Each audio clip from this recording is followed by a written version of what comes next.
A young billionaire visits a hospital to make a donation and meets a poor little girl hugging a teddy bear, saying, "My mum said she'd come back after the surgery. I'm still waiting." He sees the mother's name on the medical chart and starts crying when he finds out what happened to her. Miles Wilson crossed his legs for the fourth time in less than 5 minutes, checking his wristwatch once more. 43 minutes of waiting, a valuable chunk of time that could have been used to finish contracts or analyze financial reports. His Swiss quartz watch, an indulgent gift to himself when he closed his first big deal, seemed to mock him with every tick. The hospital waiting room was crowded. A mix of tired and worried faces filled the faded blue plastic chairs. The air carried a slight smell of disinfectant mixed with coffee from the vending machine down the hallway. Miles hated hospitals, the exposed vulnerability, the constant reminder of human fragility. It all unsettled him deeply. He was there only because Jennifer, the head of the company's public relations, insisted that donating blood would be great for improving his public image. People like CEOs who demonstrate social responsibility, she argued. With the company's new product about to launch, Miles reluctantly agreed. His presence at the hospital would be well documented, with discreet photos for the annual report and corporate social media. To make use of the time while waiting to be called, he checked emails on his phone. The bright screen showed an endless sequence of messages, meeting confirmations, quarterly reports, investor inquiries, an invitation to speak at a conference. Miles scrolled through them, replying to the urgent ones, prioritizing his time as he always did. "Mr. Wilson?" Miles looked up, hoping he was finally being called for the blood donation, but the nurse standing at the door called a different name. He went back to checking his phone, slightly annoyed. It was then, while trying to craft a response to a particularly delicate email, that he noticed her presence. 3 chairs to his right, sitting all alone, was a little girl holding a worn-out teddy bear in her lap. It wasn't typical for Miles to notice children. Generally, they represented noise, unpredictability, and disorder, 3 elements he had meticulously eradicated from his personal and professional life. But there was something about that specific child that caught his attention. She looked around 6 or 7 years old. Brown, curly hair fell to her shoulders, pinned on one side with a simple star-shaped clip. Her small face bore a seriousness that seemed out of place for her age. She wore a lavender t-shirt, slightly too big for her, and jeans with a little patch on one knee. What stood out the most to Miles was the teddy bear in her arms. It was clearly handmade, with faded brown fabric, mismatched buttons for eyes and on its chest. The seams showed signs of multiple repairs, as if it had been mended countless times over the years. The girl spoke quietly to the bear, settling it carefully in her lap as though it were made of the world's most precious material. Her feet, which didn't reach the floor, swung lightly in a rhythm only she seemed to hear. Miles looked away, trying to refocus on his emails. None of this was his business. Probably the child was with some adult who had stepped out to the restroom or gone for coffee. There was no reason for such a small girl to be alone in a hospital. Even so, his attention kept drifting back to her every few seconds. Something about the loneliness of that tiny figure felt out of place, unsettling. After a few minutes, Miles realized that no adult had appeared to join the girl. She was still alone, occasionally talking to her teddy bear as if it were her only companion. Without giving it much thought, Miles slid his phone into his pocket and moved closer, taking a seat 1 chair away from the child.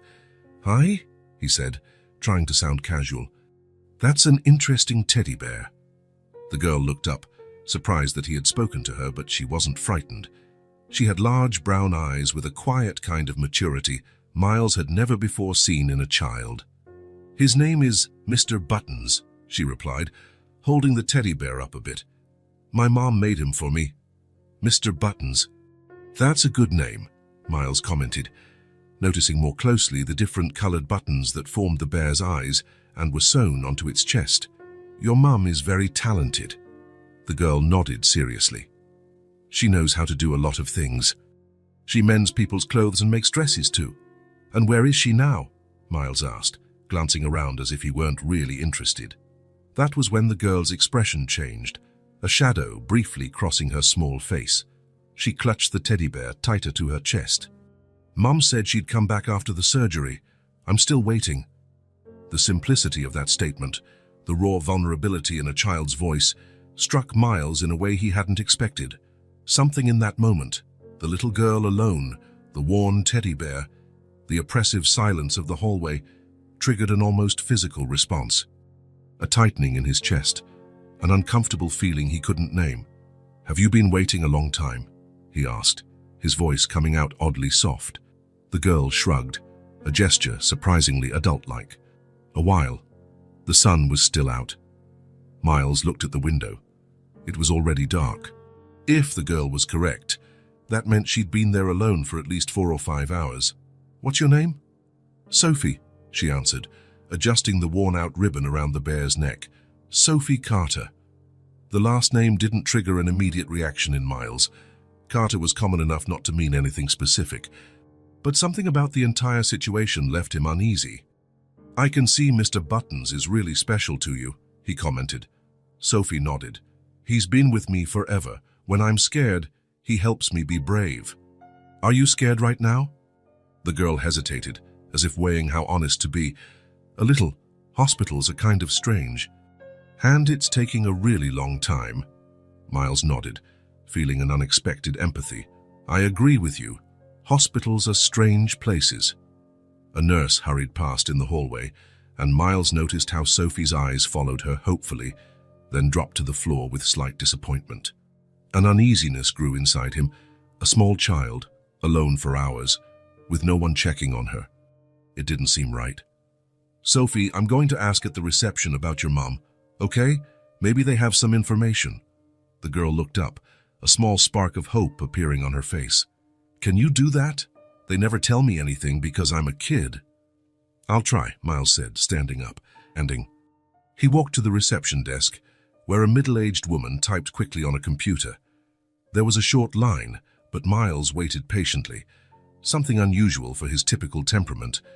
When it was his turn, he used his most assertive tone, the one he reserved for high-stakes negotiations. "Excuse me, I'm concerned about a situation. There's a little girl in the waiting room who's been alone for hours. Her name is Sophie Carter, and apparently her mother is in surgery. I'd like to know if there's any information available about her case." The receptionist looked at him over her reading glasses. "Are you a relative?" "No, just a concerned citizen. A child that young shouldn't be by herself for so long."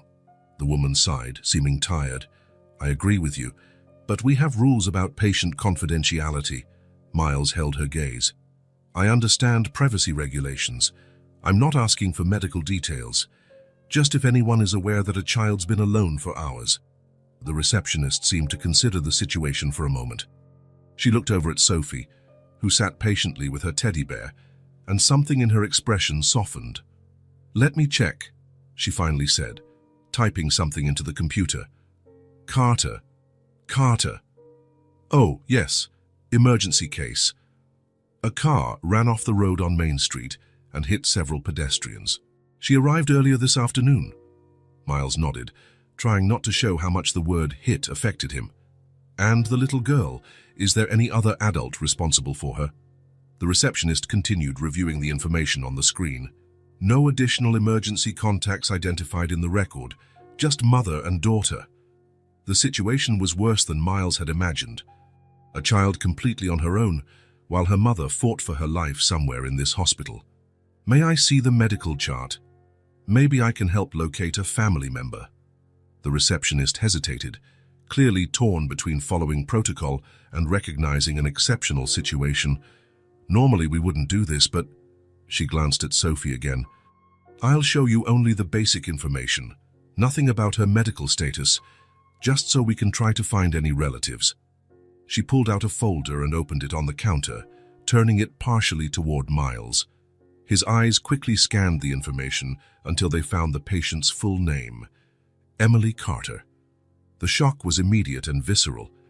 Miles felt as if he'd been punched in the stomach. The air rushed out of his lungs, and for a moment he was paralyzed, unable to process what he'd just seen.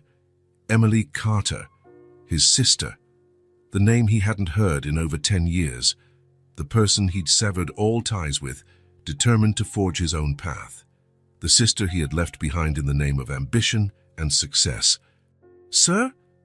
The receptionist's voice sounded distant.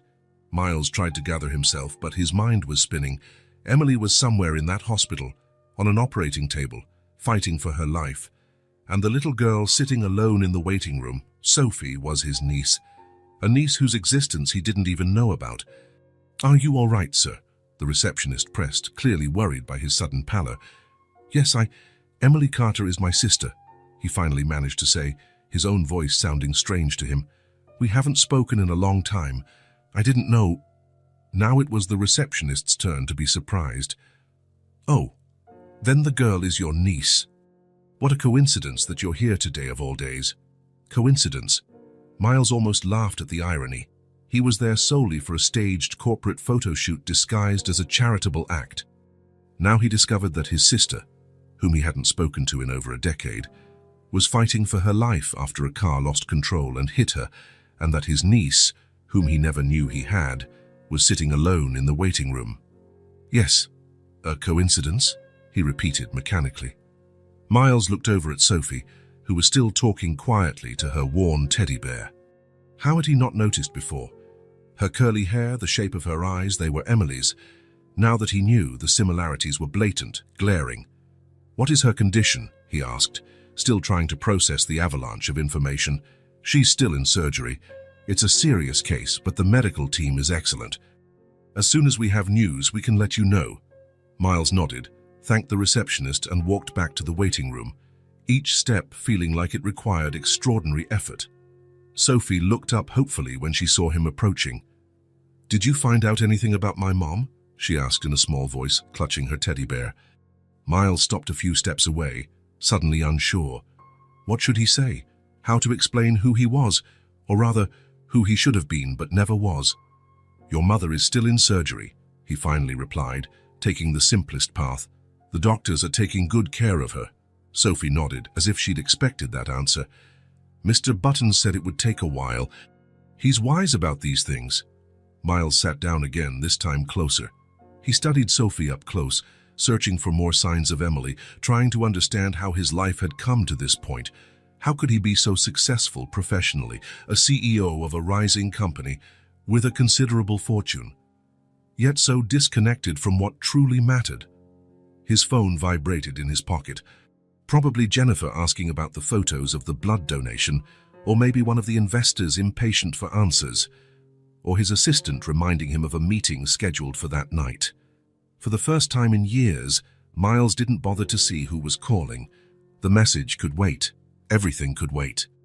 Right there, sitting just a few inches away, was a part of his family he never knew. A brave girl who patiently waited, hugging a worn teddy bear, for a mother who might not come back. And Miles, who had spent so much time running from the past, building walls around his emotions, felt something he hadn't experienced in a long time. A genuine connection. A feeling that couldn't be quantified on a spreadsheet or measured in quarterly growth. For the first time in more than a decade, he was face to face with the consequences of his choices. And, surprisingly, for the first time in a long while, he felt that he was exactly where he needed to be. Miles sat a few chairs away, watching Sophie. The waiting room had emptied out a bit over the last few hours, with only a few nighttime patients scattered in the corners. The silence was broken only by the distant sounds of phones ringing, nurses talking, and the occasional overhead announcement. Sophie didn't seem bothered by the passing of time. She remained seated with surprising patience for someone so young, softly talking to her worn-out teddy bear, as though he were her closest confidant. "Mr. Buttons, do you think the doctors are taking good care of Mom?" she whispered, adjusting the ribbon around the toy's neck. "You always say she's strong, but she looked tired this morning." Miles watched as the girl tilted her head, pretending to hear an answer from the teddy bear. "Yeah, I know. But she promised to take me to the park this weekend. Guess we'll have to postpone it again." There was a maturity in her words, an understanding of reality that seemed disproportionate for someone so small. Miles wondered how many other promises had been postponed in the girl's life, how many times Emily had to explain that circumstances were stronger than their wishes. Sophie began to hum quietly, a simple, gentle melody. Her childish voice echoed softly in the silent corridor. creating a bubble of intimacy amid the institutional coldness of the hospital. Miles froze. He recognized that tune. It was the same melody Emily used to sing when they were kids. The same their mother used to sing to them at bedtime. A simple lullaby-like song passed down through generations in the family. He closed his eyes for a moment, letting himself be carried away by the sound. Emily at 20, singing while tidying up the small apartment they shared after their parents' death. Emily folding clothes meticulously, organizing the few things they owned, always with that melody on her lips, as though the song could stave off life's hardships. Emily always sang, even on the hardest days, as if music were her way of resisting, a way to affirm that life went on regardless. She sang while making breakfast, sang while studying, sang after coming home from work, no matter how exhausted. "Life is tough enough without us staying silent, Miles," she used to say when he complained about her singing. "If I stop singing, it's because I've given up, and I never will." Determination, that was the word that best described Emily. Determined, resilient, full of dreams, even when reality seemed stacked against her. While Miles saw obstacles, Emily saw challenges. While he calculated risks, she embraced possibilities. Sophie stopped humming and returned to talking to her teddy bear. Miles noticed how her gestures were identical to Emily's, the way she tilted her head slightly to the right when focused, how her index finger absent-mindedly played with a curl of hair while she thought. How had he not immediately realized this was Emily's daughter? Now that he knew, the similarities were glaring, obvious. The same curly brown hair, the same eye shape, and the same stubborn chin. And to think he might have just passed through that waiting room, donated blood, and left, never knowing his niece had been just a few feet away. Life was full of such cruel ironies, those near misses, those lost opportunities. Or maybe, Miles thought, it wasn't an irony but a second chance. The memory of his last conversation with Emily rose in his mind, vivid as if it happened yesterday, not over 10 years ago. The tiny apartment they shared since their parents' death. Emily sitting at the kitchen table, a cup of tea between her hands, her face showing the exhaustion of someone who had just lost her job. Miles standing, holding a letterhead from a company in another state. "When do you leave?" she asked, her voice almost too calm. "In 2 weeks," Miles replied, avoiding her gaze. "You've already decided, then?" "You're not asking me, you're telling me." Miles remembered feeling annoyed at her tone. "It's an opportunity I can't refuse, Emily. It's the fresh start I need." "What about me? About us? I just lost my job. The rent is overdue." "You'll find another job. You always do. And once I get established, I'll send money." "It's not about money, Miles. It's always about money in the end. No, it's about choices, about priorities." Emily finally looked up at him. "It's about you choosing your big dreams over everything and everyone." "That's unfair. I have a right to pursue something better in life, and I don't." "You think I don't have my own dreams, but I never considered leaving you behind." Miles's response was quick and cruel. "Maybe that's your problem. You cling too much to the past, to people. You'll never get anywhere like that." He saw the hurt in her eyes, but he didn't back down. A calculated coldness inside him was already defining the man he would become, a ruthless executive, focused only on results. "You know what's funny, Miles?" Emily said, her voice almost a whisper. "I always thought our parents would be proud of both of us, of how we moved on, how we stayed united. Now I see they'd only be proud of one of us. Don't use our parents against me. I'm just stating the obvious. They raised us to be better than this, to know what really matters. What matters is not ending up like them. That's no life, Emily. They had something you'll never have if you keep thinking like this. What? Overdue bills? Constant worries? Love. Family. A purpose beyond money." Miles laughed, a cold, distant sound. "Cheap philosophy doesn't pay the bills." Emily stared at him for a long moment, as if seeing her brother for the first time, or maybe the last. "Then leave, but don't come back when you realize money can't buy happiness." He left the next morning, not 2 weeks later as he'd originally planned. He left a check and a note with his new address and phone number, a note Emily never answered. Her words echoed in his mind now as he watched Sophie. Don't come back when you realize money can't buy happiness. She'd been right, of course. She always was. Miles had everything he ever wanted: success, money, recognition. He was the CEO of a growing company, owned a luxury apartment, drove an imported car, wore designer clothes. He dined at upscale restaurants, moved in exclusive circles, had his name in business magazines. Yet there he was, in a hospital waiting room, watching a girl he'd just discovered was his niece and feeling emptier than ever. How had he come so far in life, and yet become so distant from what really mattered? Sophie put her teddy bear in her small backpack and took out a sketch pad, its edges frayed. She started drawing something, her tongue peeking out at the corner of her mouth as she focused, a habit Emily had too. Miles kept watching in silence, weighed down by 10 years of absence, selfish choices, and lost opportunities.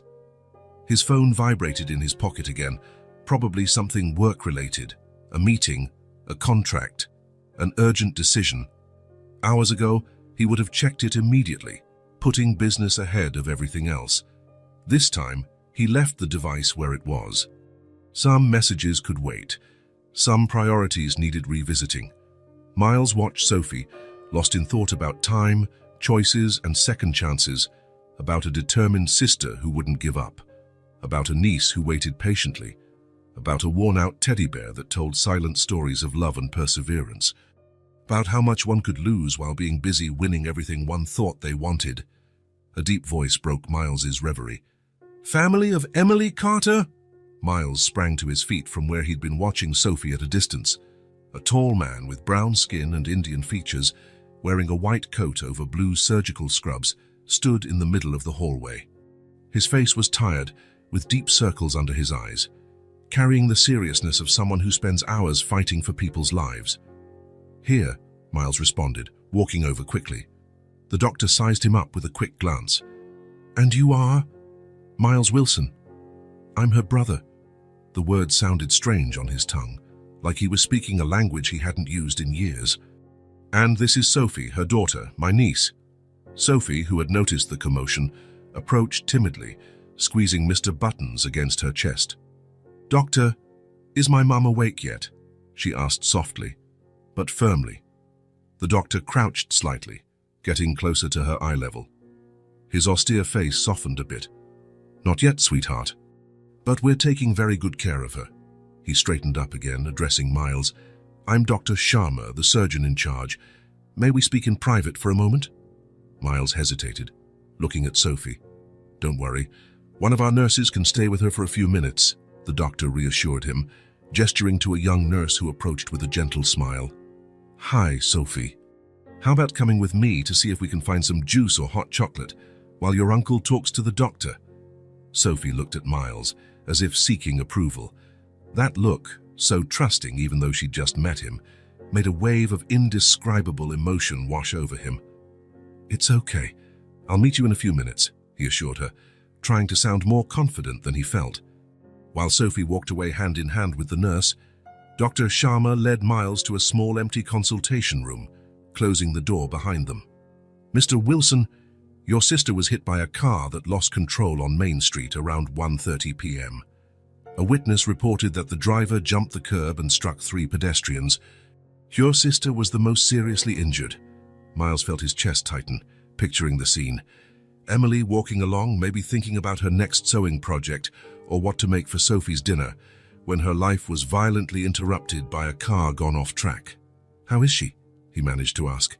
"We performed an emergency surgery that lasted almost 6 hours.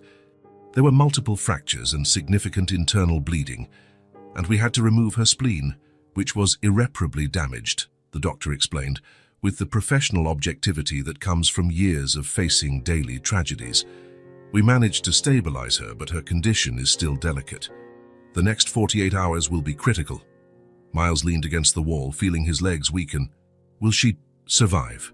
Dr. Sharma sighed, allowing himself a brief moment of humanity beyond his professionalism. "We're doing everything we can. She's young and seemed healthy before the accident. That's in her favor. But it would be irresponsible for me to make promises." Miles nodded, appreciating the honesty, however painful. When she arrived at the ER, Was she conscious? He asked, trying to imagine what Emily must have felt, the fear she must have experienced. Yes, briefly. She was very worried about her daughter.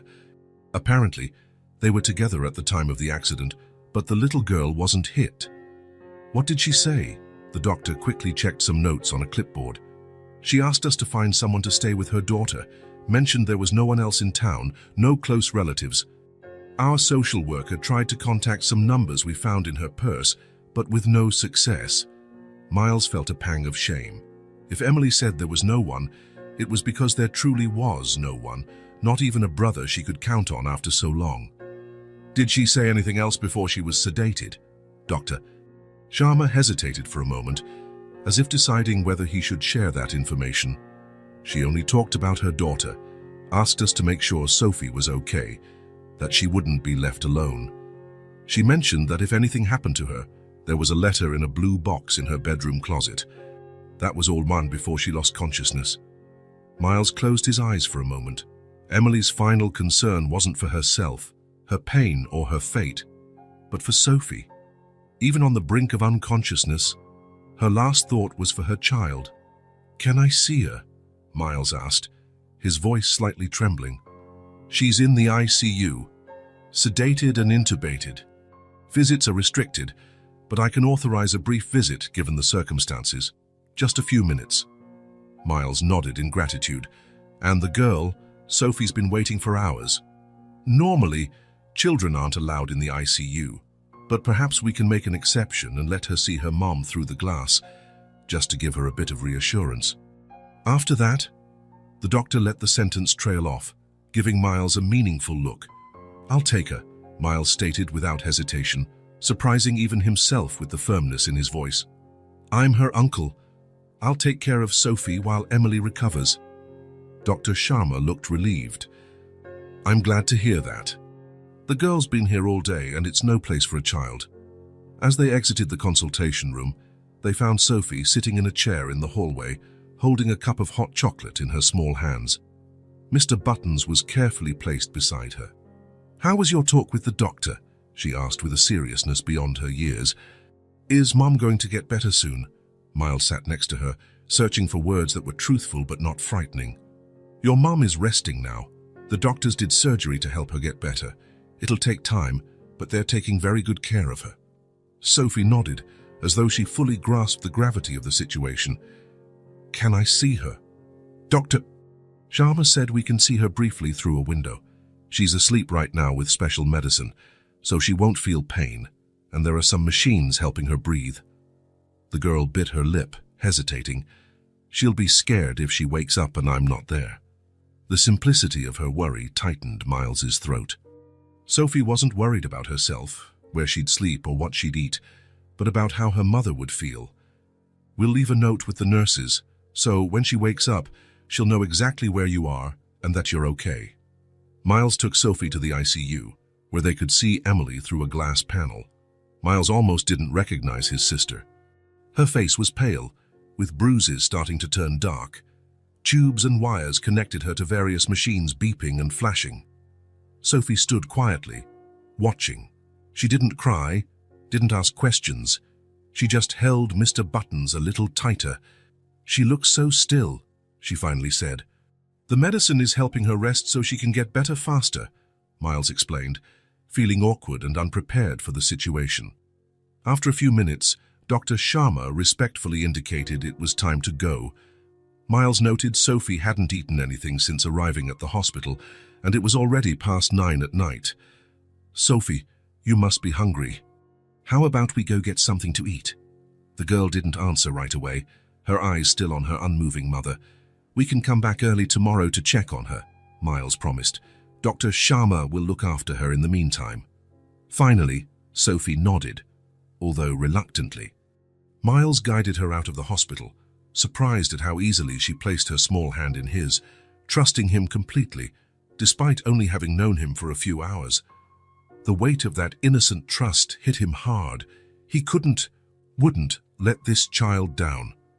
Near the hospital was a cozy diner still open. Miles led Sophie there, choosing a quiet table in the corner. The waitress brought menus, giving the tired-looking little girl and her worn teddy bear a sympathetic glance.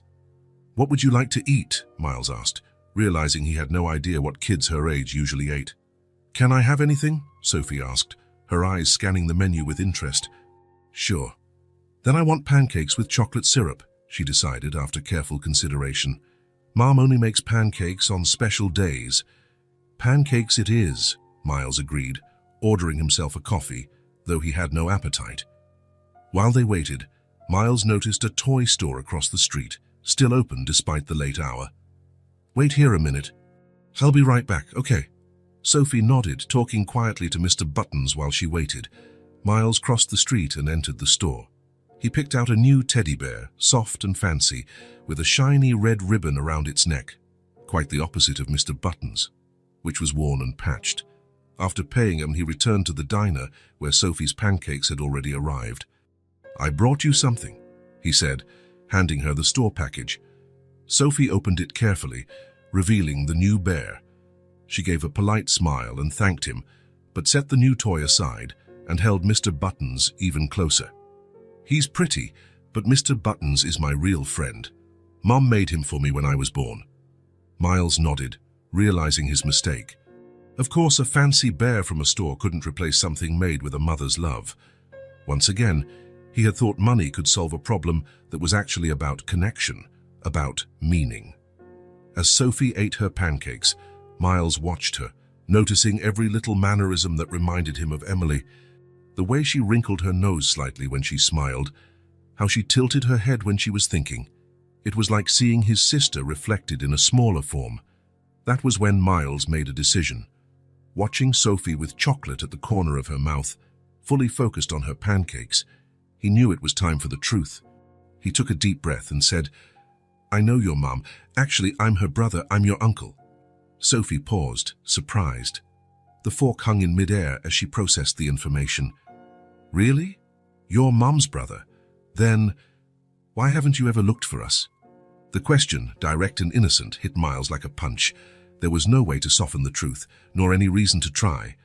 "Because I was selfish. I only thought about myself. And when we argued, I didn't know how to come back. I stayed away because I thought it was easier. But I was wrong."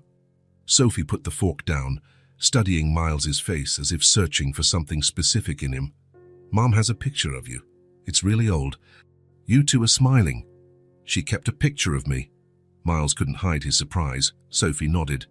"It's in her drawer, along with other important stuff. Sometimes she looks at it and gets sad." Miles felt the weight of those words. Emily hadn't completely erased him from her life. Despite everything, she had kept a reminder of him. Sophie was silent for a moment, then began explaining with the natural innocence only children possess. "We lived in lots of different places. Once we slept in a sewing room because we didn't have money for a real bedroom, but Mom always smiled. She said we'd be fine. Sometimes the lights went out, but she'd light candles and tell stories." Miles listened in silence, heart heavy. Every word Sophie spoke was like a mirror, reflecting how much he had ignored his sister's life, and the child's, for all these years. While he built his career, his sister struggled to feed and house her daughter. While he worried about which model of luxury car to buy next, they slept in a sewing room. But what struck him most wasn't the hardships, it was Emily's resilience. Even in desperate times, she stayed optimistic, creating magical moments for her daughter, turning literal darkness into an opportunity for storytelling.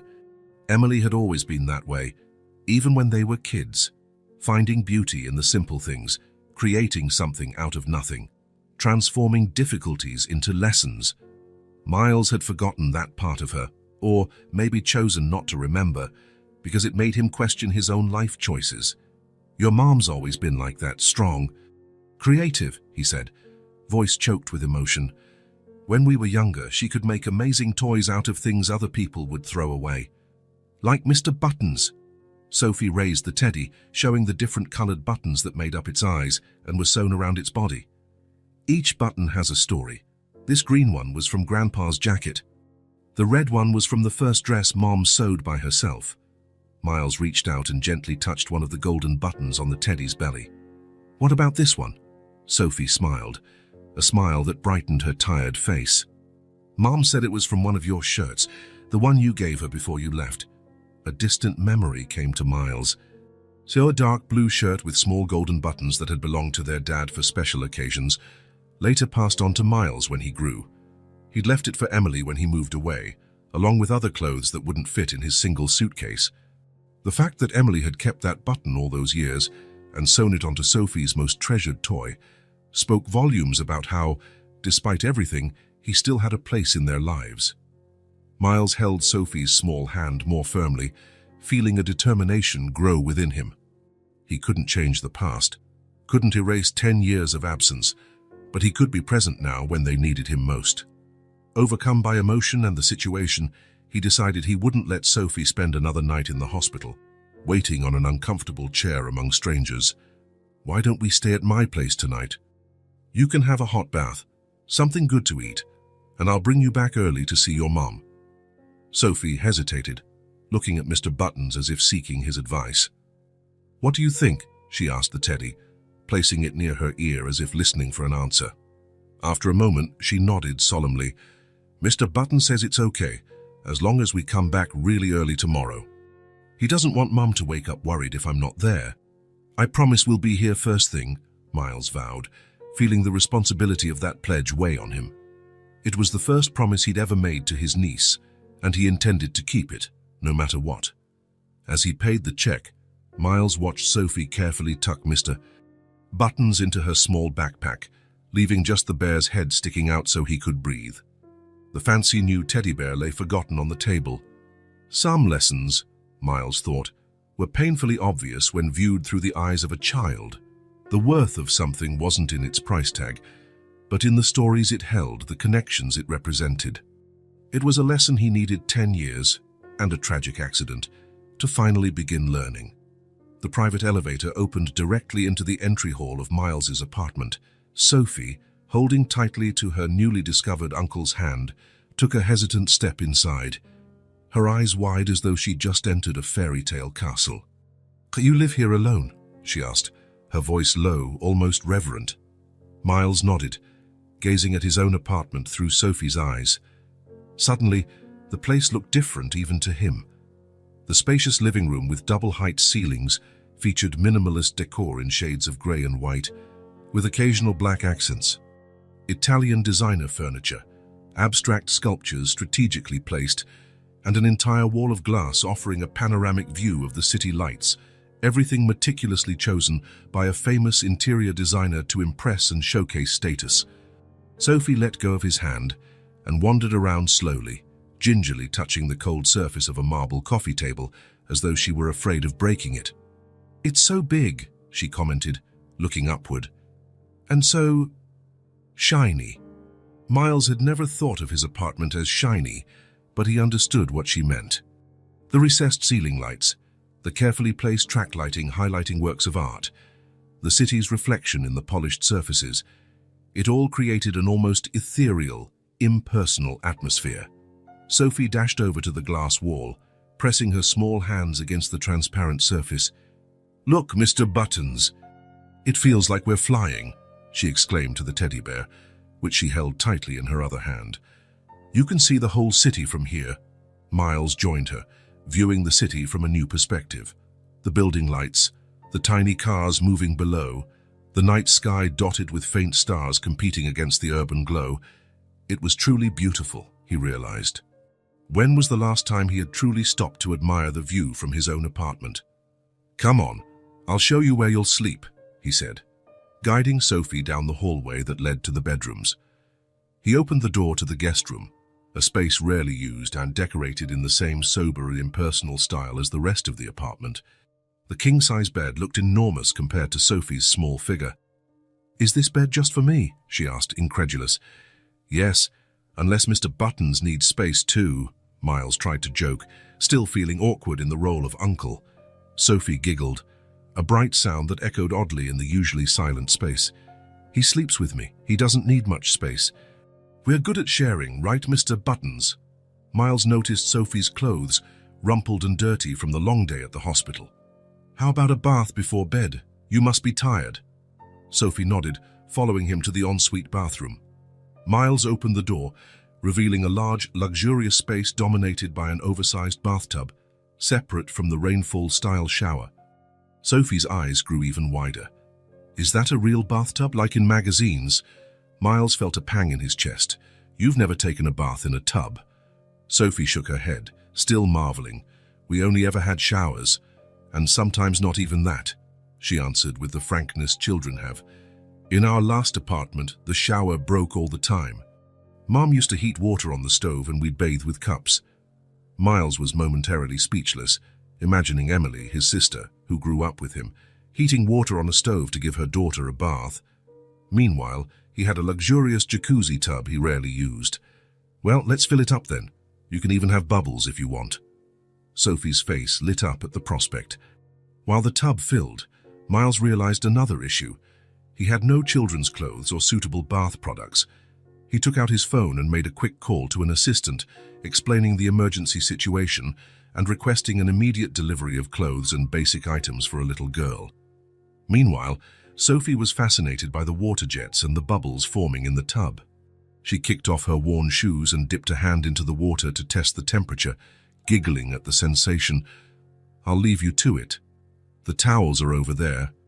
Miles pointed to a pile of fluffy white towels. I'll be right outside if you need anything. Half an hour later, Miles heard the private elevator's bell. The assistant had worked quickly and efficiently, as always. Bags from exclusive children's stores were lined up in the hall.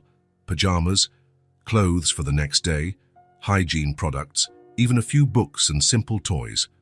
When Sophie emerged from the bathroom, she had a towel wrapped around her small body, looking even tinier against the white, fluffy fabric. Her wet hair formed more defined curls, and her face glowed with cleanliness and excitement. That was the best bath of my life, she declared, enthused. The water even gave me a massage. Miles couldn't help but smile. I got some things for you to wear, he said, showing her the bags.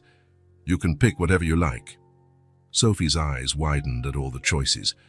Carefully, as though handling fragile treasures, she looked through the pajamas, finally selecting a simple light blue one with tiny stars. After dressing herself, insisting she could do it alone, Sophie followed Miles to the kitchen. Since he rarely cooked, his refrigerator was usually empty, but the assistant had arranged a grocery delivery as well. Miles heated a light soup and made a simple sandwich, assuming Sophie was probably too tired for a heavy meal.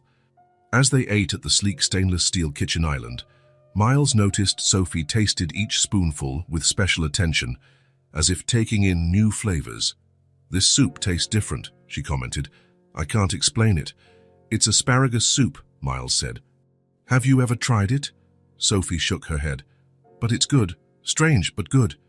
After the meal, he led her back to the guest room. Sophie hopped onto the enormous bed, sinking slightly into the plush mattress. It's like lying on a cloud, she exclaimed, flapping her arms as if making a snow angel. Mr. Buttons was placed carefully on the pillow next to her. Miles pulled the covers over her, feeling strangely protective. There's an intercom on the nightstand. If you need anything during the night, just press that button, okay? My room's right next door. Sophie nodded, her eyes already heavy with sleep. Thank you, Uncle Miles, she mumbled, the word uncle sounding natural in her voice, though it still felt strange in his ears. Miles turned off the main light, leaving just a soft bedside lamp on. He stopped at the doorway, looking at the small figure nearly asleep in the huge bed. This child, with her patched-up teddy bear and her ability to marvel at things he took for granted, had filled the empty spaces of his apartment with something he couldn't quite name. Suddenly, all the symbols of his success, the penthouse, the expensive furniture, the exclusive artwork, seemed cold and hollow.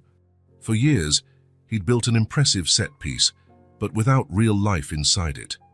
It took a child, with eyes of wonder and an open heart, to show him how it was nothing more than a stage waiting to be filled with something real. The ICU had its own brand of silence. Not complete.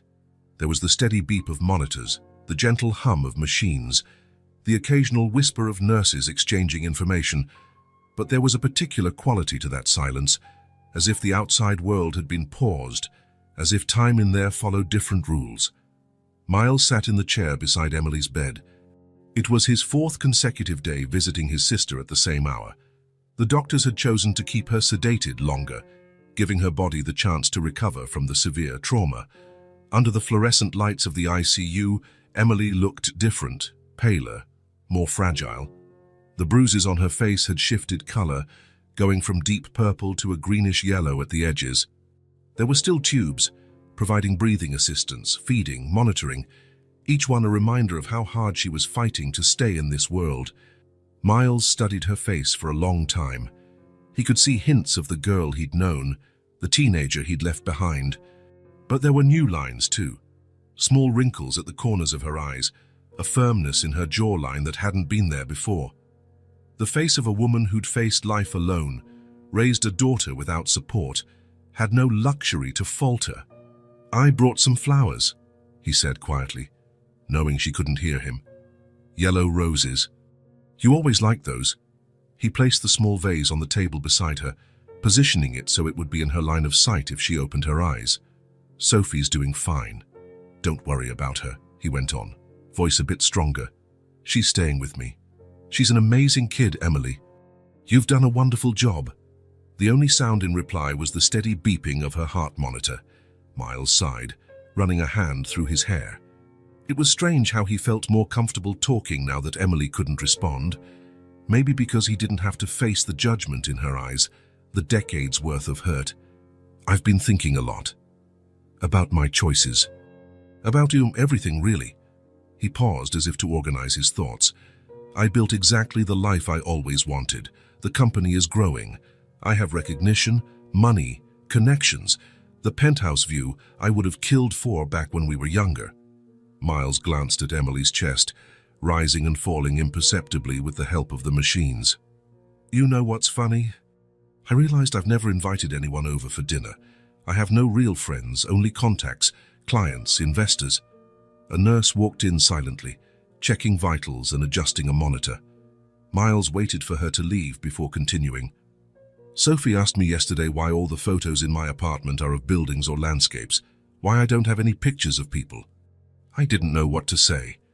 He leaned back in the chair, feeling the weight of the last few days, the worry about Emily, the sudden responsibility of caring for Sophie, the constant reckoning with the consequences of his past choices.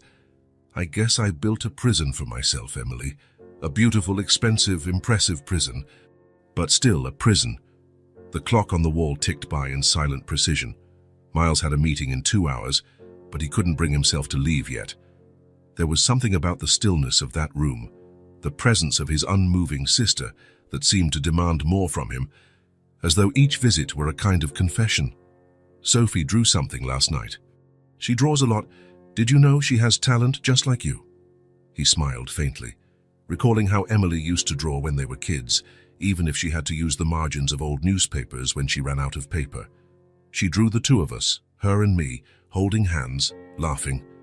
There was a huge sun in the sky, one of those that takes up a quarter of the page when kids draw it. And she wrote below it, "Family." Miles felt his throat constrict at the memory.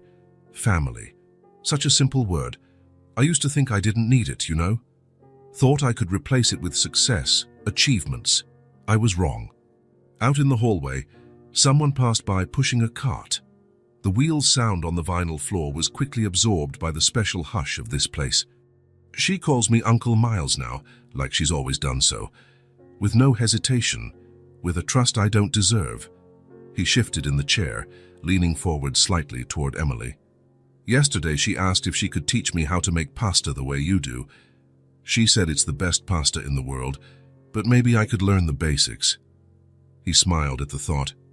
"We tried. It was a disaster. We ended up ordering takeout, but she laughed so much. She has a laugh like yours, did you know? The kind that's contagious." A doctor came in, nodding respectfully at Miles while checking the chart.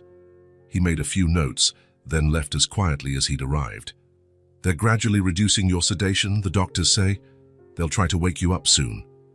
"Doctor." "Sharma seems optimistic." Miles paused. "I'm scared, Emily. Scared about what happens when you wake up. What you'll think when you find out Sophie's with me. If you'll hate me even more." The clock advanced a few more minutes, relentlessly. Sophie wants to decorate one of the rooms for you when you're discharged. She's got ideas about colors and curtains. She never doubts you'll make a full recovery. Miles finally stood, feeling pins and needles in his legs from sitting so long. I'm going to pick her up from school now. I found a spot for her at a school near my place. She's already made 2 friends. It's amazing how easily she adapts. He adjusted the vase of flowers one more time. We'll be back this afternoon. Sophie wants to show you her new drawing. Miles lightly touched Emily's hand, a hesitant gesture, as if he were afraid she might vanish at his touch. Her skin felt warmer than he expected, reminding him that despite her fragile appearance, Emily was alive, fighting, as she always had. On the way to Sophie's school, Miles thought about the last decade of his life. Business dinners, work trips, board meetings, successful acquisitions. He had built something impressive, visible, quantifiable. Yet he felt more fulfilled after a night teaching Sophie to play chess, even though she insisted on making her own rules, than he ever had closing his biggest commercial deal. Sophie was waiting for him by the school entrance, sitting on a bench and chatting animatedly with another girl. When she saw him, her eyes lit up. "Uncle Miles," she shouted, running toward him with her backpack bouncing. "I made another drawing today. Want to see?" Miles crouched to her eye level, smiling genuinely. "Of course I do. Is it for your mum?" Sophie nodded, already pulling a sketchpad from her bag. "Yes, I think it'll help her get better faster. My teacher says art has healing power." The page showed 3 figures holding hands, a woman, a man, and a small girl between them. Above was a giant sun occupying much of the paper. At the bottom, in colorful, uneven letters, the same word, family. "It's beautiful, Sophie," Miles said, momentarily speechless at the simplicity and depth of the drawing. "That's the 3 of us," she explained, as though it wasn't obvious. "For when Mom wakes up, so she knows we're waiting for her." Miles felt a lump in his throat and a clarity he hadn't felt in a long time. The loneliness he had so carefully maintained, the isolation he had mistaken for independence, the distance he had kept from genuine connections, all of it now seemed like a monumental waste. "We'll show her today," he promised, holding Sophie's small hand firmly, as though she were an anchor keeping him connected to something real, something true. "Uncle Miles," Sophie said as they walked toward the car, "today's the day to visit Mum with yellow flowers, remember?" "Yes, I've already bought them." "They're in the car," Sophie smiled, satisfied. "You're learning fast." Miles couldn't help smiling back. Yes, he was learning, belatedly, awkwardly, but he was learning. Night fell over the city, turning the sky into a gradient of dark blue and purple. The building lights began to flicker on, creating a carpet of artificial stars stretching into the distance. From the top of Miles's apartment, the view was breathtaking. A week had passed since the accident, a week of adjustments, discoveries, and improvised routines. Miles had learned more about childcare in those few days than he'd ever imagined. He discovered Sophie hated brushing her teeth, but loved taking baths in the tub, that she preferred sandwiches with the crust removed, that she was afraid of thunder, but fascinated by lightning. Small details he never imagined would occupy space in his mind now seemed as important as any financial report or business strategy. The evening was peaceful. Miles had cancelled a video conference with foreign investors to have dinner with Sophie. They ate pizza, a rare treat in the girl's previous life, he learned. Then they watched an animated movie she chose about a family of superheroes. Now Sophie lay on the large living room sofa, hugging Mr. Buttons. She wore new pajamas, light pink with little stars, her hair still damp from her recent bath. Miles sat in a nearby armchair, responding to emails on his tablet but only half-focused, always keeping an eye on his niece. The room was quiet, except for the soft background music Miles usually had playing. A jazz playlist that, surprisingly, Sophie said she liked because it sounded like gentle rain. The silence broke when Sophie spoke in her small voice. "Uncle, do you think Mom will wake up?" The question caught Miles off guard. Not because of the topic, it was only natural, but because she asked it so directly, out of the blue, as if it had been on her mind for a long time and she'd just found the courage to voice it. He set the tablet aside, feeling the weight of responsibility in his words. Sophie watched him with those big, trusting eyes that always seemed to expect honesty. Miles swallowed hard. He got up and sat next to her on the sofa, searching for the right words. "I think she will, and when she does, you'll be able to tell her all about what you've been doing." It was the truth, or what he believed to be true.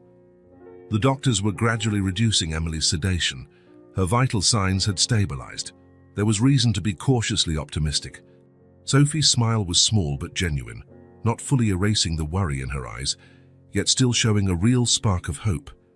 "I'm going to tell her you took care of me, that you let me sleep in your big bed, gave me nice-smelling clothes, and taught me how to eat sushi." Miles laughed, genuinely moved by the simplicity and sincerity of her words. Yes, the day before he'd spontaneously ordered sushi for dinner. Sophie had never tried it and approached it with a mix of curiosity and skepticism. She ended up loving the salmon hand roll, though she made a hilarious face when tasting wasabi. Those little moments, trivial for others, were unveiling an entirely new life before Miles. A life in which small joys, Sophie's smile when trying something new, her laugh when he mispronounced a cartoon character's name, felt more significant than signing million-dollar contracts. Sophie squirmed, hugging Mr. Buttons more tightly, as if gathering courage for her next question. "Do you think she'll be mad at you?" Miles took a deep breath. It was a fair question, a concern he also shared. "Maybe at first. We have a lot to talk about, your mum and I." "She's not really mean," Sophie explained, with the certainty of someone who knows intimately. "Sometimes she gets sad and it looks like she's mad, but it goes away after a while." Miles nodded, grateful for the insight. "I'll remember that." Sophie went quiet, thoughtful, as if processing something complex in her mind. Then, without warning, she reached out and hugged Miles tightly, one of those full, childlike embraces with no reservations, no calculation. "I think you're a good uncle," she whispered against his shoulder. "You just took a while to show up." Her words were like a punch to Miles's gut, momentarily knocking the wind out of him. There was so much truth in that simple observation, so much undeserved absolution, that he felt his eyes burn with unshed tears. He closed his eyes for a moment, letting himself be wrapped in that small but powerful hug. The weight of the past, the absence, all the selfish decisions he'd made, all the missed moments, all the calls he never made. Everything seemed to be slowly changing into something new. Presence. He couldn't change the past. He couldn't recapture the years he hadn't seen Sophie grow or stand by Emily's side, but he could be there now. He could be there tomorrow, and the day after, and every day from now on. "Thank you, Sophie," he said, his voice slightly trembling. "I'm trying to be."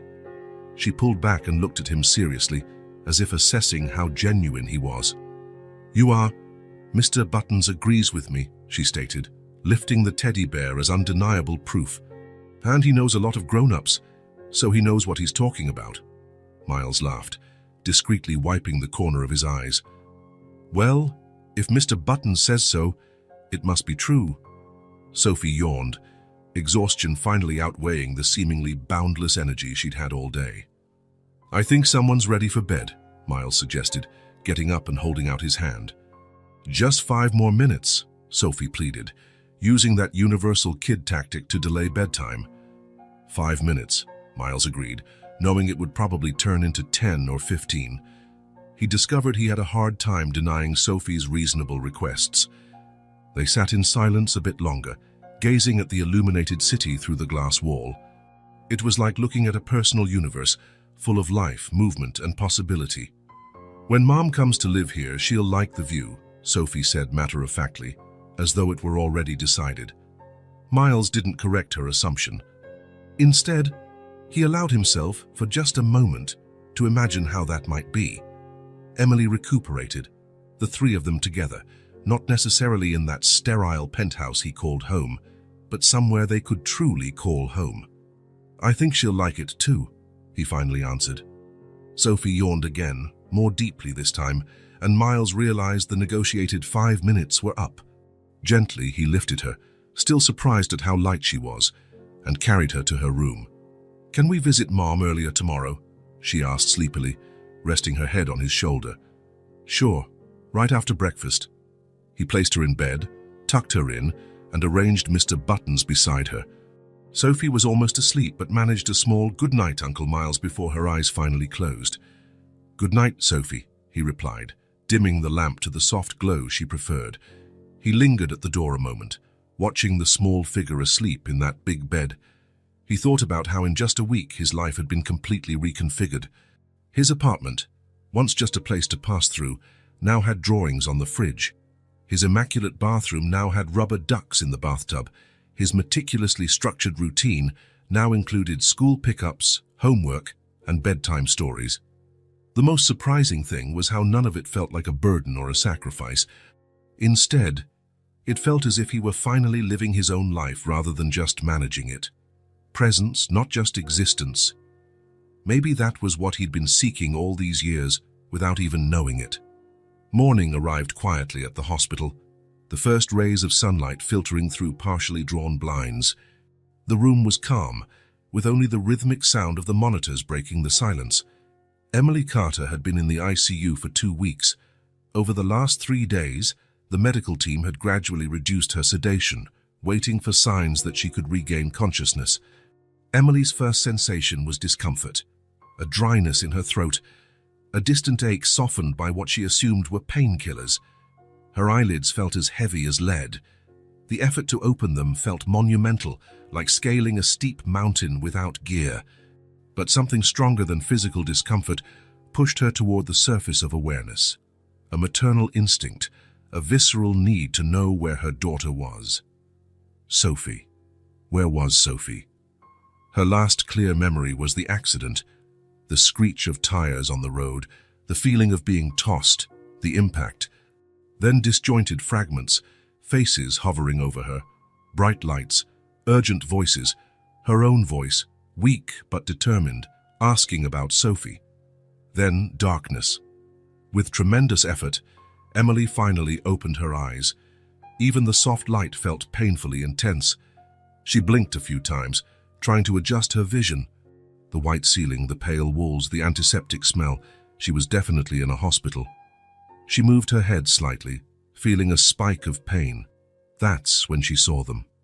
In a large armchair at the corner of the room, Miles slept with Sophie nestled against his chest. The little girl was wrapped in a thin hospital blanket, Mr. Buttons squeezed between her and her uncle. Miles had one protective arm around her, his head tilted uncomfortably to the side, his tie loosened and his dress shirt wrinkled, as if he'd come straight from work. Emily blinked, thinking it might be a hallucination, a bizarre dream brought on by medication. Miles, her brother Miles, who hadn't spoken to her in over a decade, the same man who chose ambition over family, the same man who vanished from her life without calls or visits. And now here he was, cradling Sophie as if she were the most precious thing in the world. The scene was as surreal as it was moving. Her daughter and her brother, 2 pieces of her life that had been separated, were now united in a single image. Emily felt a tidal wave of contradictory emotions. Gratitude because Sophie clearly wasn't alone and had been cared for. Relief, her daughter was okay, sleeping peacefully. Confusion. How did Miles end up here? How had he found Sophie? And, inevitably, a renewed sting of hurt. Why only now, after a tragedy, had he reappeared? But there was something else. Something she hadn't expected to feel. A sense of peace upon seeing them together. Sophie looked so comfortable, so safe in her uncle's arms. And Miles, even in sleep, wore an expression she didn't recognize. Softer, less guarded.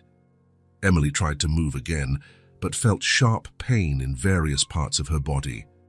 There were devices connected to her, tubes and wires, physical reminders of the trauma she'd endured.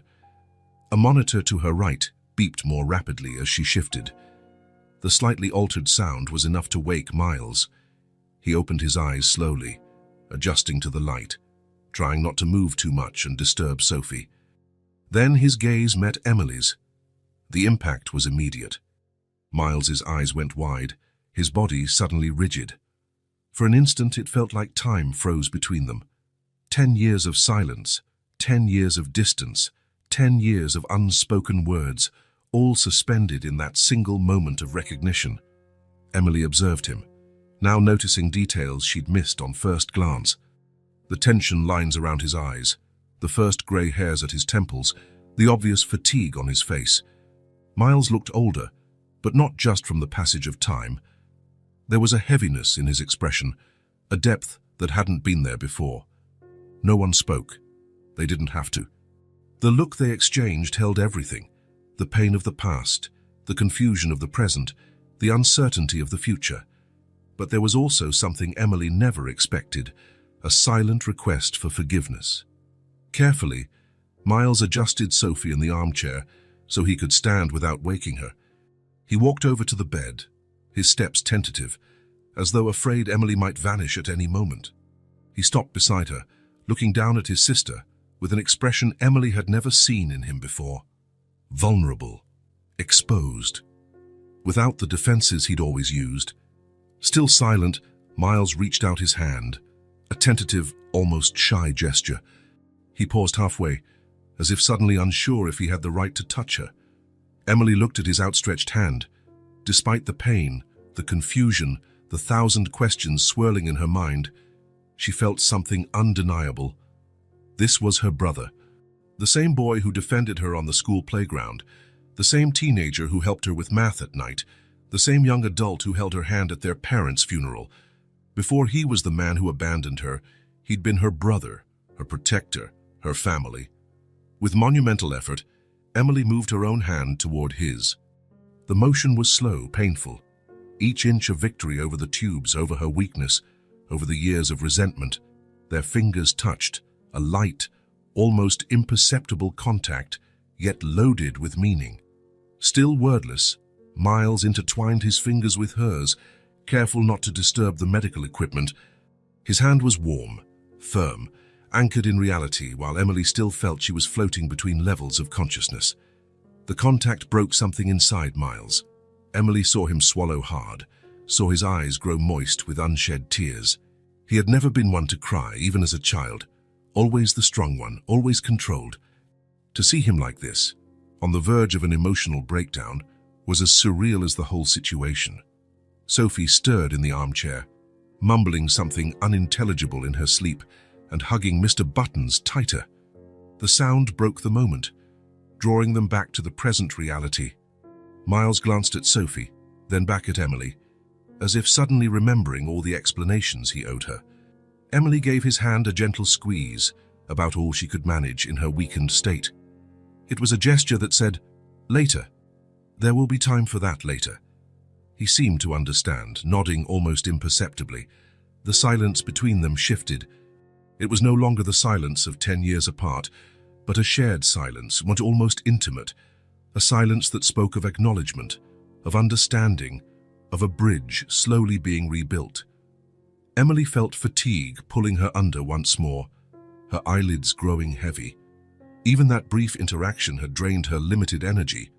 Before her eyes closed, she saw Miles lean in and kiss her forehead softly, a gesture he hadn't done since they were kids. As her consciousness faded again, Emily caught one last glimpse of Miles returning to the armchair, sitting carefully so as not to disturb Sophie, adjusting the blanket around the sleeping girl. Her final sensation before slipping back into unconsciousness was a strange peace. It wasn't forgiveness, not yet. It wasn't forgetting. Never would be. But it was a beginning, a kind of awakening, not just of her body after trauma, but of something deeper that had lain dormant between them for so long. In that quiet morning, without a single word spoken, Emily and Miles understood what had been left hanging all those years. And maybe, just maybe, there was a chance to recover it. The days after Emily woke took on a new routine. The hospital, once a place of anxiety and waiting, became the main setting for the silent rebuilding of a broken family. Her room, once impersonal, now was decorated with colorful drawings on the walls, small vases of yellow roses on the windowsill, and occasional visits from Mr. Buttons at the bedside whenever Sophie decided her mom needed extra company. Dr. Sharma had been clear about the recovery process. Emily would still face weeks of hospitalization, followed by months of physical therapy. The accident had caused significant damage that would require time and patience to heal. Each patient responds differently, the doctor explained during a morning visit. But Emily is young and was healthy before the accident. That's in her favor. Miles rearranged his entire life to adapt to this new reality. He delegated responsibilities at work, postponed projects, set up a home office for when he absolutely had to work. Jennifer, his assistant, was concerned by his drastic shift. "Are you sure everything's okay, Mr. Wilson? I've never seen you cancel a board meeting before." "I've never been more sure of my priorities, Jennifer," he replied, surprising even himself with his conviction. Every morning, Miles and Sophie arrived early at the hospital. A routine had been established. Breakfast at a nearby coffee shop, where Sophie always ordered pancakes with chocolate syrup, and then a short, leisurely walk to the hospital, during which she told elaborate stories about Mr. Buttons and his nightly adventures. In the hospital, Sophie would rush to a small table in the corner of the room, her creative space, spending hours drawing while the adults talked or when Emily needed rest. For a child who had almost lost her mother, Sophie showed remarkable resilience. "Look, Mom, I drew us at the park Uncle Miles took me to yesterday. This is the pond with the ducks, and here's Mr. Buttons eating ice cream." Emily would smile from her hospital bed, eyes shining with a mix of love and gratitude. "It's beautiful, sweetheart. You captured Mr. Buttons's expression perfectly." Miles observed these interactions in silent fascination. The bond between mother and daughter was almost tangible, forged in countless small moments throughout the years he'd been absent. They had their own language, references only they understood, a history he hadn't been part of. Instead of feeling excluded, though, these observations fueled his determination. He couldn't reclaim the lost time, but he could be there now, starting to build his own connection with both of them. On the afternoons Emily needed physical therapy or rest, Miles took Sophie on little outings. They discovered a park near the hospital, with a pond where ducks swam peacefully. They found a corner ice cream parlor that quickly became a favorite. They visited a children's bookstore, spending hours browsing illustrated stories. "Don't tell Mum we had ice cream again," Sophie would whisper conspiratorially, licking sticky fingers. "She says too much sugar is bad for my teeth." "It'll be our secret," Miles would reply, feigning serious concern, "but only because we're in a special situation." These small secrets, these simple but meaningful routines, were all new to Miles. His entire adult life had been about major conquests, million-dollar negotiations, complex strategies. Now he found satisfaction in something as simple as making Sophie laugh with a silly joke or helping her choose a new book. One particularly pleasant afternoon, as they walked back to the hospital after a long stroll through the park, Sophie said something that perfectly captured this transformation. "I like it when you wait with me. It feels like time doesn't go by so fast." Her comment took Miles by surprise. He remembered how, just weeks earlier, he'd viewed any waiting as wasted time. "What do you mean, Sophie?" "Before, when I waited by myself, it felt like forever. But when you wait with me, it's different. It's better." Miles smiled, realizing the depth hidden beneath her simple words. For a child whose father was gone, whose mother lay in the hospital, having someone simply be present, someone who waited with her, was a priceless treasure. Emily, in turn, watched their growing relationship with quiet emotion. From her hospital window, she sometimes saw them returning from their outings, Sophie excited, talking non-stop, Miles listening intently, occasionally laughing at something she said. It was a version of her brother she didn't know or had forgotten existed. During evening visits, when Sophie was often tired and fell asleep in the armchair, Emily and Miles had moments for more private conversations. These were still hesitant dialogues, carefully navigating around a decade of silence. "How is she adapting to your apartment?" Emily asked one night, while Miles adjusted her pillow. "Surprisingly well. She's completely transformed the place." He paused, smiling slightly. "I never imagined my minimalist penthouse could accommodate so many drawings and toys." "Sophie has a knack for filling empty spaces," Emily said, a trace of pride in her voice. Miles nodded, catching the deeper meaning in her comment. "She talks a lot about you, about how you two always did everything together, how you could find solutions even when times were tough." He hesitated. She mentioned sleeping in a sewing room when you couldn't pay the rent. Emily glanced away, a slight blush on her pale cheeks. We did what we had to do. It wasn't always easy, but we made it. You did more than make it. You raised an incredible child, Emily. She's happy, creative, confident, despite everything. Silence followed, loaded with untold stories of daily struggles Miles was only beginning to comprehend.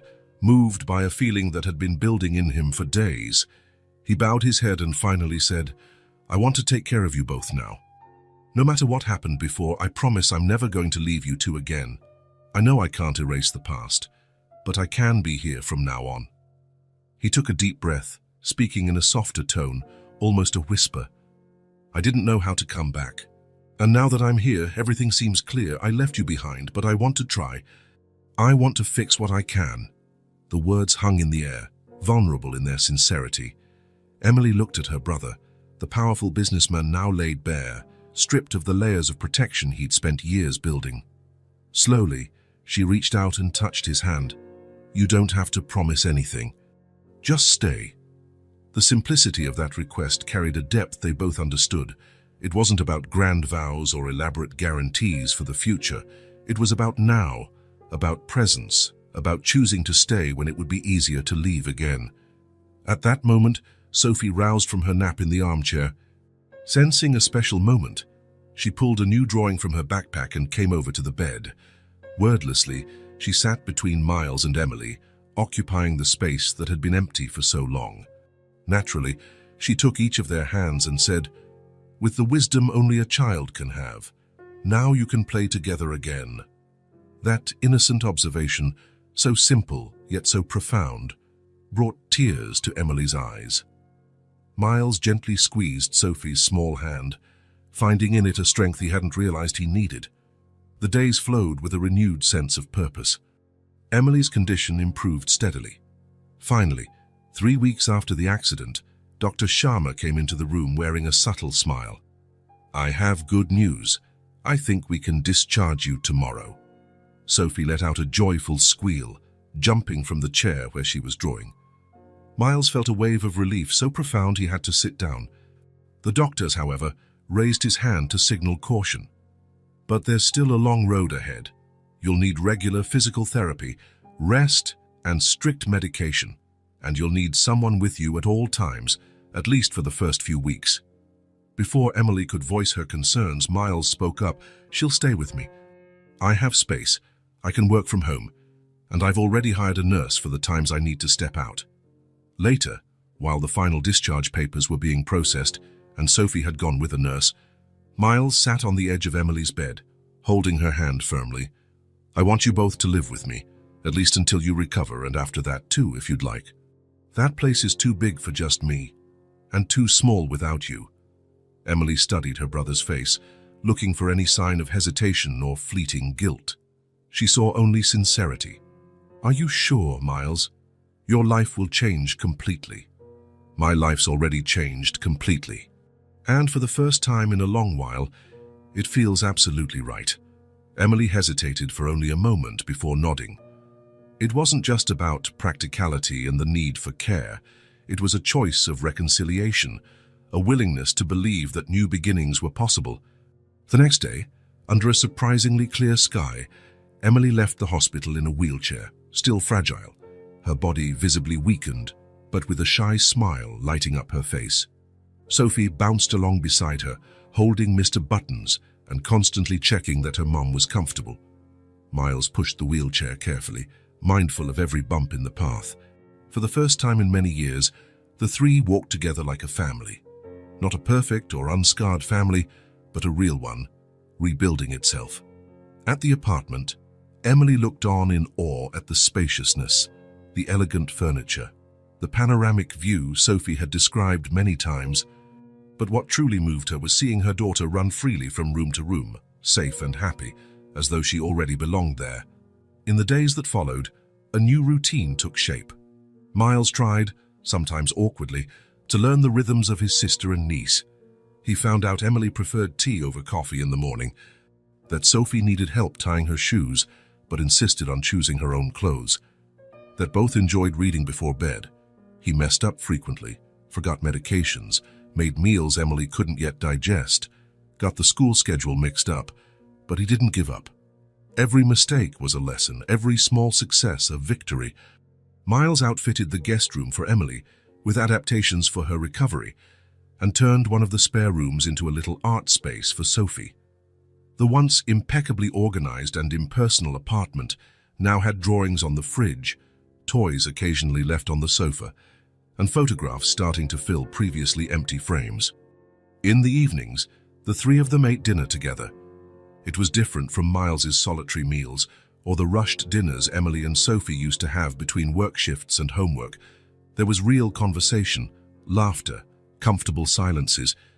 Emily watched her brother try so hard, setting the table, remembering small details, truly listening when Sophie shared elaborate stories about Mr. Buttons. She saw how he meticulously noted down medication times, researched recovery guidelines, tried to anticipate needs. She realized, with growing surprise and emotion, that something inside him really was changing, and for the first time since they reunited, she allowed herself to believe that maybe the brother she lost long ago was indeed returning. Not exactly the same, but perhaps a better version, more aware, more present. With Emily on the mend, the three began relearning the art of living together. It was a delicate process, sometimes painful, often confusing, but always moving forward. Miles took an active role in caring for both of them, helping with Sophie's routine, trying to foresee what Emily might need. He still made mistakes, still felt out of his element, but he kept trying. Persistence, more than perfection, was what mattered. Emily watched everything quietly, deeply moved by a transformation she never thought she'd witness. The ambitious, distant brother was gradually giving way to someone more present, more attentive, more human. And somewhere between the on-time medications, the drawings taped to the fridge, and the bedtime stories, a family was being pieced back together, not from scratch, but from fragments patiently gathered and glued with hope and patience. An imperfect family, in progress, learning that sometimes the deepest bonds are forged in the silence between words, in the space where actions speak louder than promises, where constant presence finally heals the wound of prolonged absence. Sunday dawned with a golden light shining through the apartment curtains. 3 months had passed since Emily was discharged from the hospital. 3 months of small daily victories, adaptations, and mutual discoveries. Intensive physical therapy was yielding visible results. Emily could walk around the apartment without a cane, though she still struggled with longer distances. Miles woke to the sound of low voices and stifled laughter coming from the kitchen.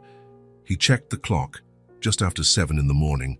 For a man who used to get up at 5 on the dot every day, even on weekends, sleeping until 7 felt almost sinful. Now, though, he'd learned to savor a few small luxuries in life, like the pleasure of waking up naturally, without an alarm. He left his room still wearing pajamas, another new habit. The old silk pajamas had been replaced by more comfortable, less formal ones Sophie had picked out on a shopping trip.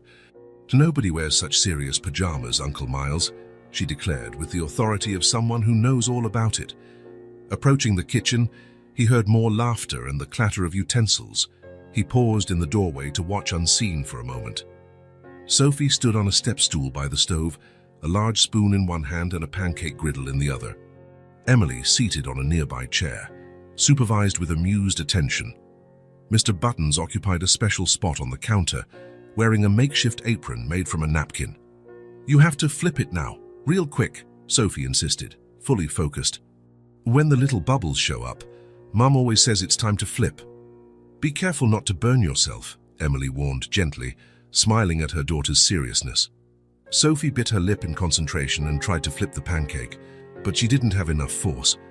The result was a somewhat folded, somewhat spread out blob, far from the perfect shape she'd imagined.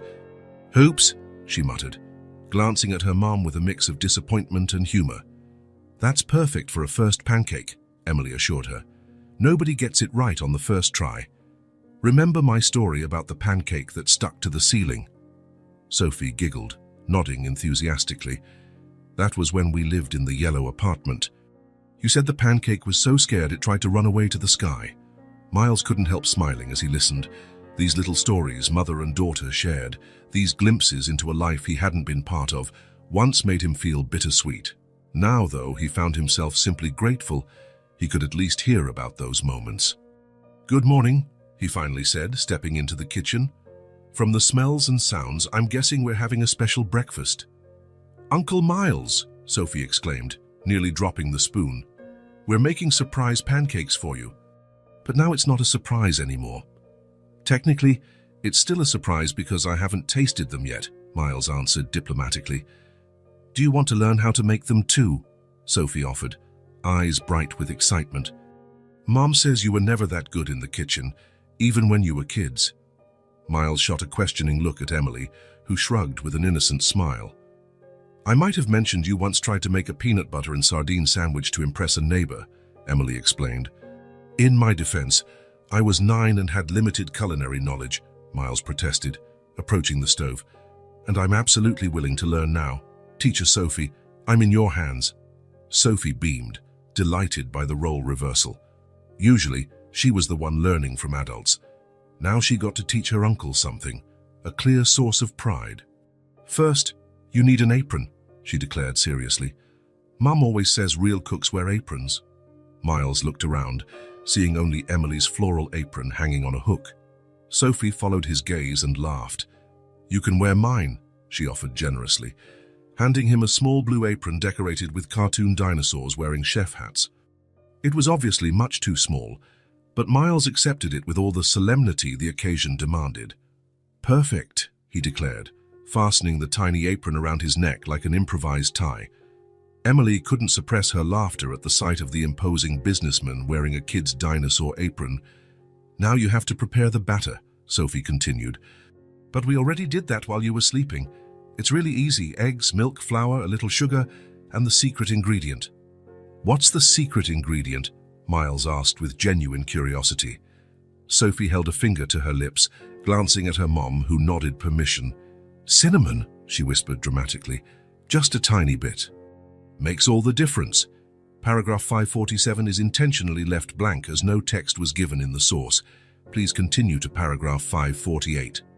"I'll remember that," Miles promised, matching her serious tone. Sophie poured a ladleful of batter onto the hot griddle. "Now watch for bubbles. When you see a lot of bubbles, that's when it's time to flip." Miles watched intently as the batter spread out and started forming little bubbles on the surface. There was something oddly mesmerizing about the process, something that challenged the complexity he was used to. A simple pancake required patience. You couldn't rush or force it. It had to follow its natural timing.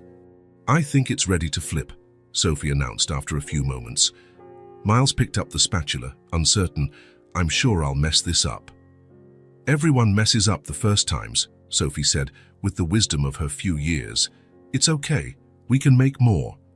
Encouraged, Miles slid the spatula under the pancake and, with a move he intended to be confident, tried to flip it. The result was catastrophic. The pancake folded onto itself. Part of it stuck to the spatula, and part spilled over the edge of the griddle. "Oh," was all he could say, staring at the misshapen blob of batter. For a moment, the kitchen was silent. Then Sophie began to laugh, a genuine, joyful, contagious laugh. Emily joined in, trying unsuccessfully to hide her smile behind her hand. Miles looked at his culinary disaster and, to his own surprise, started laughing too, a free, unguarded laughter he couldn't remember having in years. "That," Sophie managed between giggles, "was even worse than my first try." "I think the pancake wasn't just scared," Emily said, wiping away tears of laughter. "It was totally panicked." "Well, at least we've established a new standard of culinary disaster," Miles replied, still chuckling as he scraped the remains off the griddle. "Anything above that can be considered a success." Sophie handed him another ladle of batter. "Try again, Uncle Miles. The second one always comes out better." And surprisingly, it did. Not perfect, far from it, but at least recognizable as a pancake. The third was better still.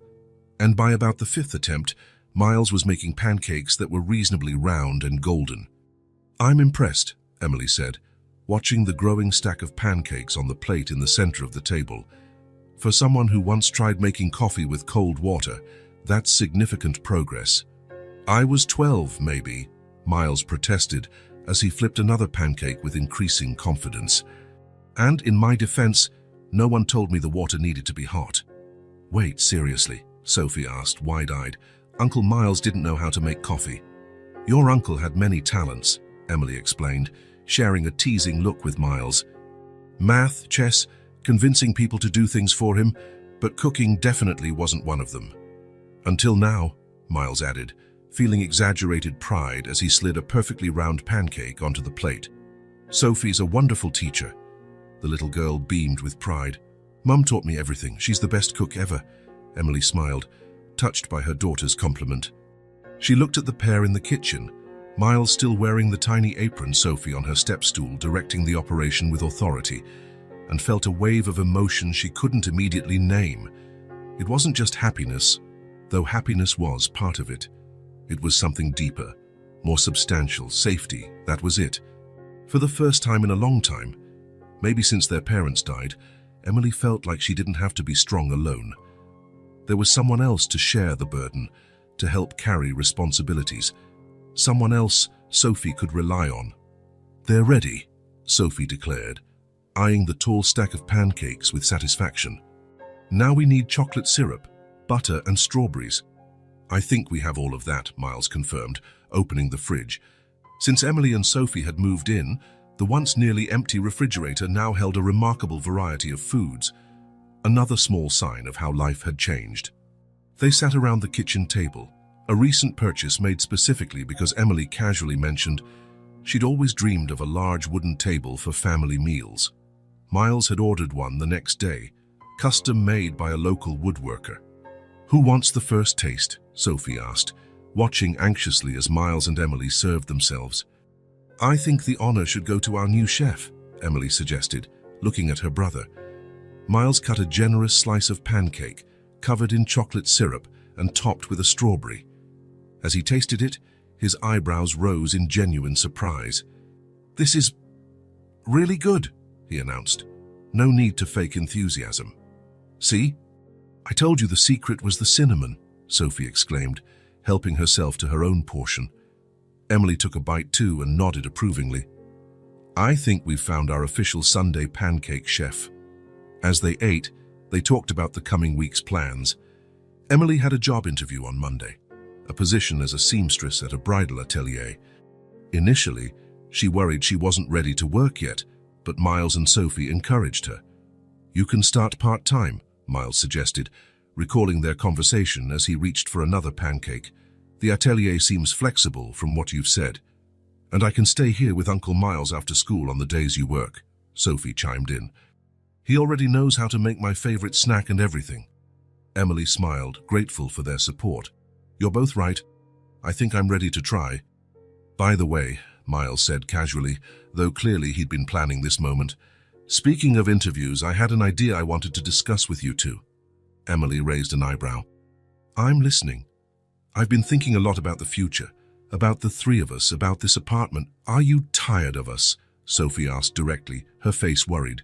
No, just the opposite, Miles rushed to clarify. In fact, I was thinking, this apartment never felt like a home until you both came. It's beautiful, has an incredible view, but it's always been more like a luxury hotel suite, a place to sleep between work commitments. Emily nodded, understanding. She had noticed from the start how the space, despite its elegance, lacked any personal touch before they arrived. So I was thinking, Miles continued, maybe we could look for a new place, a house perhaps. Something we could decorate together, that would have a piece of all of us in it, a real family home. There was a moment of silence as Emily processed the proposal. It wasn't just about moving, it was about formalizing the arrangement they'd created, turning a temporary solution into something permanent. Are you serious? She finally asked. Completely, Miles affirmed. But only if you both want it. Emily, I know you've always dreamed of having your own space, so I'd understand if, down the line, you'd prefer a place just for you and Sophie. But a house with a yard, Sophie interjected, eyes shining. We could get a dog and plant flowers and have picnics. Exactly, Miles smiled, grateful for his niece's enthusiastic interruption. And it would be our place for real. Emily looked from her brother to her daughter, then back again. She saw the sincere hope in Miles's eyes, so different from the calculating, distant man he once was. She saw Sophie's excitement, already envisioning how this new home might be. I think it's a wonderful idea, she said softly yet firmly. A new beginning. For all of us. The smile that spread across Miles's face lit up his whole expression. Great. I already have a few listings to show you. There's one house with an incredible backyard about 20 minutes from here. You've already been looking, Emily laughed, shaking her head. That's so typical of you, always one step ahead. This time, he said gently, I like to think I'm one step beside you, walking with you, not ahead. 2 weeks later, the three of them returned to the hospital for Emily's final follow-up with Dr. Sharma. The appointment officially marked the end of her intensive treatment, though she would still need occasional physical therapy sessions. They sat side by side in the waiting area, the same place where it had all begun months ago. Sophie, in the middle, held both Emily's and Miles's hands, swinging her legs while softly recounting a complicated story about Mr. Buttons and his adventures as a teddy bear doctor. Miles looked around at the surroundings, the same blue plastic chairs, the same posters on the walls, the same distant overhead pages. Nothing had changed in that place, yet everything was different. He glanced at his sister, who noticed his gaze and smiled back. A genuine smile that spoke of forgiveness, understanding, new beginnings. A smile that said, despite everything, they had found their way back to each other. What are you thinking about? Emily asked quietly, while Sophie continued her elaborate narrative, now involving an entire hospital for sick teddy bears. About how things change, Miles replied, and how the most important things stay the same, even after so long. Emily nodded, understanding. We are different. Life shaped us in ways we couldn't predict, but we're still us, deep down. Carter Wilson family, a nurse called from the doorway, interrupting the moment. Sophie hopped up first, pulling the adults along by their hands. Let's go. Dr. Sharma's going to be proud of how much better Mum is. As they walked together down the hallway, Miles reflected on the extraordinary journey of the past few months, how a chance encounter, or maybe not so chance, had redirected his entire life. How the simplest things, Sunday pancakes, bedtime stories, shared laughter, had turned out to be the most precious. The waiting room was the same place where it had all started, but now it was a place where something brand new had been born. A second chance, a fresh start, a family rebuilt from the remnants of the past and the promises of the present. Without grand declarations or solemn vows, just the simple certainty that it's never too late to return, to rebuild, to remember what truly matters. And that sometimes the home we've been searching for all our lives isn't a physical place at all, but the people with whom we choose to share our burnt pancakes and imperfect stories, people who rediscover each other amidst the everyday, with the quiet but unshakable assurance that they are right where they belong. If this story touched your heart, subscribe to the channel and turn on notifications so you don't miss the next ones. Leave a like, because it helps this story get recommended to more people. See you in the next story.